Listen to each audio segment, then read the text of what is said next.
Hey guys, welcome to a short instructional video on how to make a good presentation. My name is Tiana.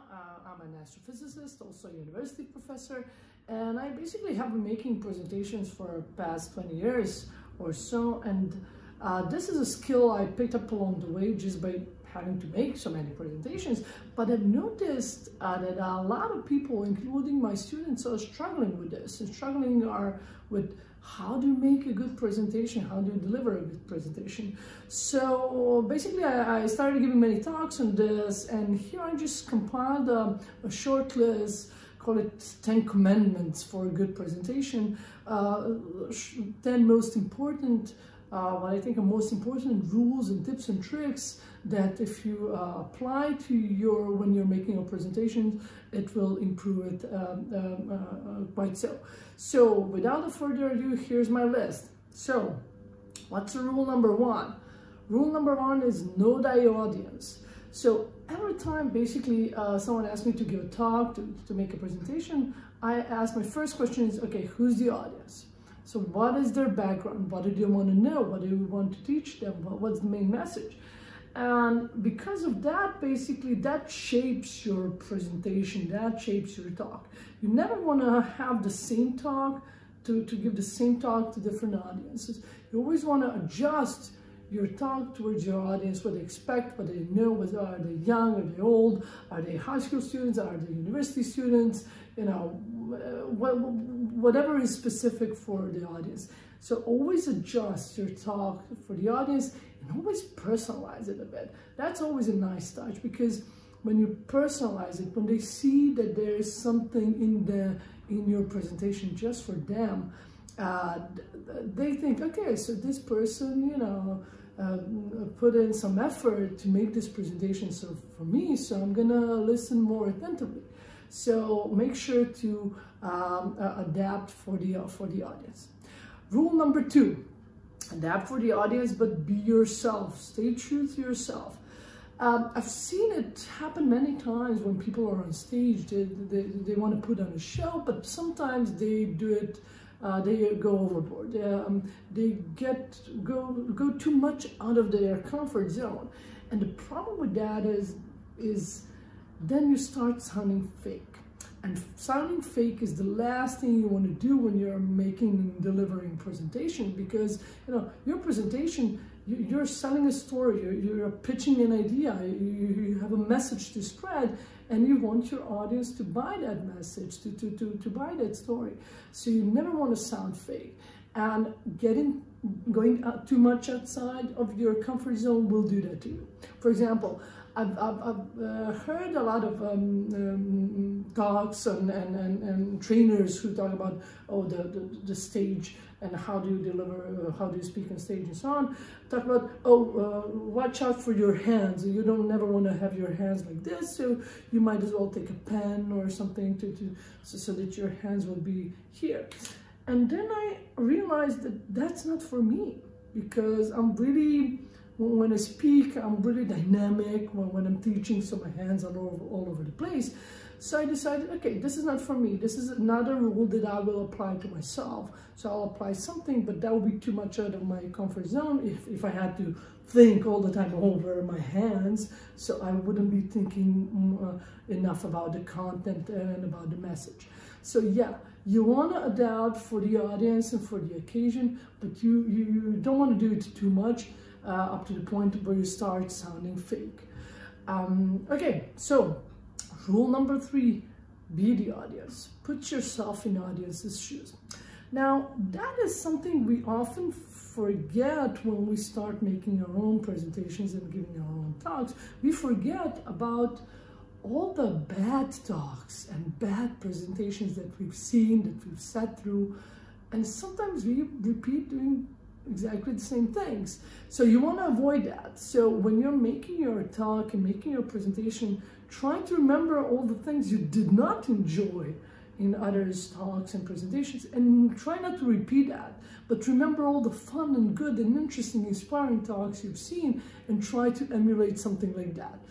So, and a good rule of thumb is basically, if you're making your presentation and it's not even fun for you and you're bored and you just want to get over with, trust me, the audience is going to be bored. So basically, put yourself always in the audience's shoes, and always when you're making your presentation, keep thinking, okay, how will the audience feel? How would I feel to this? How would I react to this? Always keep your audience in mind.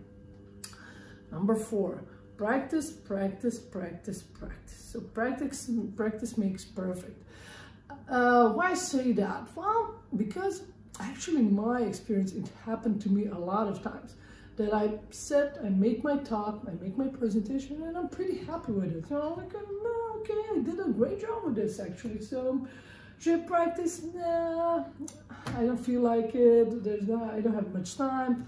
But maybe I should practice once because I never done this talk. Okay, so I tried practicing eventually, and then in the middle of it, I'm like, what's this? How did this come to be? You know, what is this? There's no transition. This is all wrong. This is like a Frankenstein. So only when I started practicing and when I started speaking my new talk out loud, I noticed all these little and big imperfections and all the pieces that don't fit right together. So that's one reason why I urge everyone to practice, just so only then you notice all the things that don't work well. Other reason is you get more confidence, right? Especially if you're you have a stage fear and you're nervous. So it really, practicing will build your confidence. But you don't want to over practice too much. You don't want to go overboard with it, because up to the point at some point you start sounding fake because you start memorizing sentences. So then you run into this other trap of, you know, people not trusting you if you start sounding fake. But please do make sure to practice.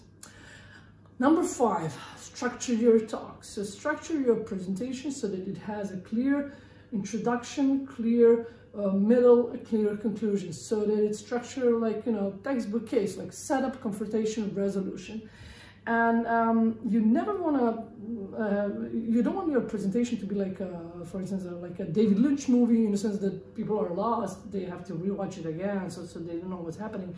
So, and that can happen in talks and presentations, just people are lost. So you always want to keep a clear structure, give people a good introduction, good body, good middle, and always have a clear conclusion.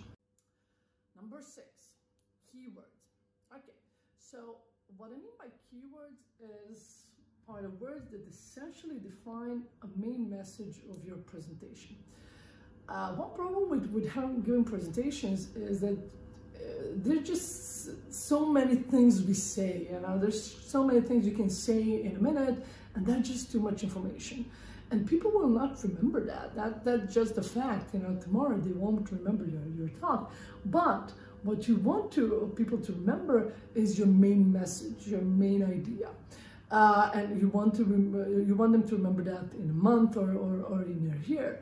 And to achieve that, you want to be clear and define your keywords, your main message. So what I usually do is when I want to give a talk, make a presentation, I write in 1 or 2 sentences my main message of a talk, and from there I extract my up to 3 keywords, and then I make sure that I repeat those key messages, key words throughout the entire presentation. So those are the things you want people to remember. So extract them and then build your whole presentation around it to facilitate that main message.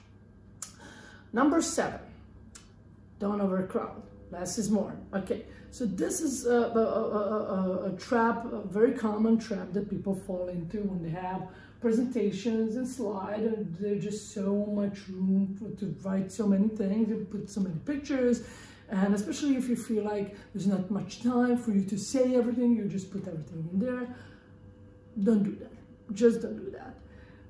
This presentation is not for you to read, is not for audience to read. It's just a visual reminder, a visual aid to go along with what you're speaking, to go along with the text. So you never ever want your audience to read this. You also especially don't want yourself to be reading this while you're giving your presentation. So you want to speak to your audience and you want them to listen to you, and with presentation, with your slide, you just want it to be such a visual aid so that if they just glance at it, they sort of can read it. They don't have to read it in detail. So don't overcrowd, because people cannot at the same time read a lot of text from here and listen to you at the same time. So never overcrowd. Even if there's wasted space, but it's not wasted, just don't pile a lot of text in here. Okay, so number 8. Number 8 is related about the design and the content. So you never want your looks, basically you never want the content of your presentation to be compromised by the looks, by bad contrast, bad slides, and so on. And sometimes that happens, like with having like PowerPoint or Prezi or whatever else software you're using for your presentation. There's just so many options to change styles, to have things flying from different angles, colors, and so on, and all that can be really distracting. Sometimes that's helpful, many times it's not.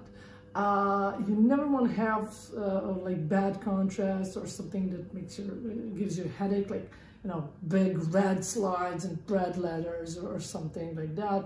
So you never want the looks of your presentation to compromise the content.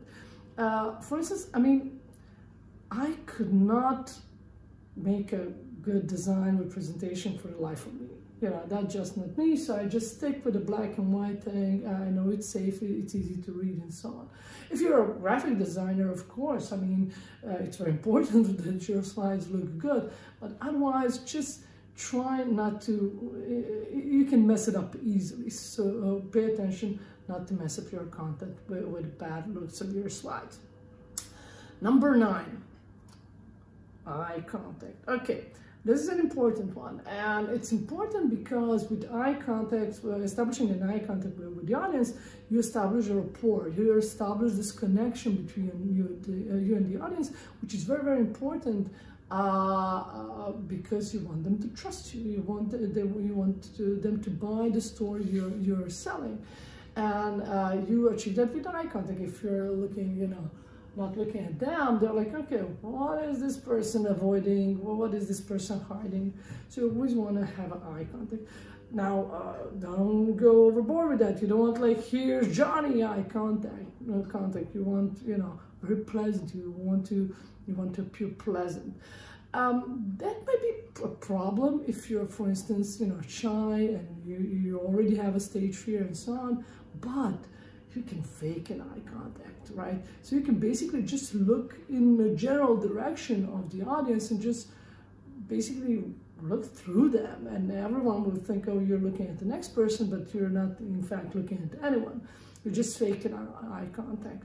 The last thing you want to do is turn your back from the audience, hide yourself behind the screen and so on. So that looks like you have something to hide. So either establish eye contact, but not just look at one person, but look at many people in the audience, and or fake it, but make sure that you face your audience. And last but not least, time. Pay attention for the time. So why? Well, because even if you make the most brilliant and most exciting and interesting presentation, you can mess it up if you take too much time. If you take too much time with respect to how much time people expected to spend on that presentation, especially if you're in a conference and there's lunch afterwards following, people will be pretty annoyed if you take too much time. So people expect to spend some time there, and be sure that you respect their time. So, and for that reason, you also have to practice so that you make sure that you fit your whole presentation and your whole talk within a given time frame. So there you have it. These are my 10 what I think are the most important sort of pointers that if you adapt them and if you try them, it will improve significantly your presentation, and then you just have to practice. There's also many different material available online, and much more detail on how to, when you get good at this, how to improve even more. But I think for now, if you just try to adopt some of these steps and apply them to your presentation, I think you're going to be happy with results. So there you have it. Hope this was helpful. Enjoy.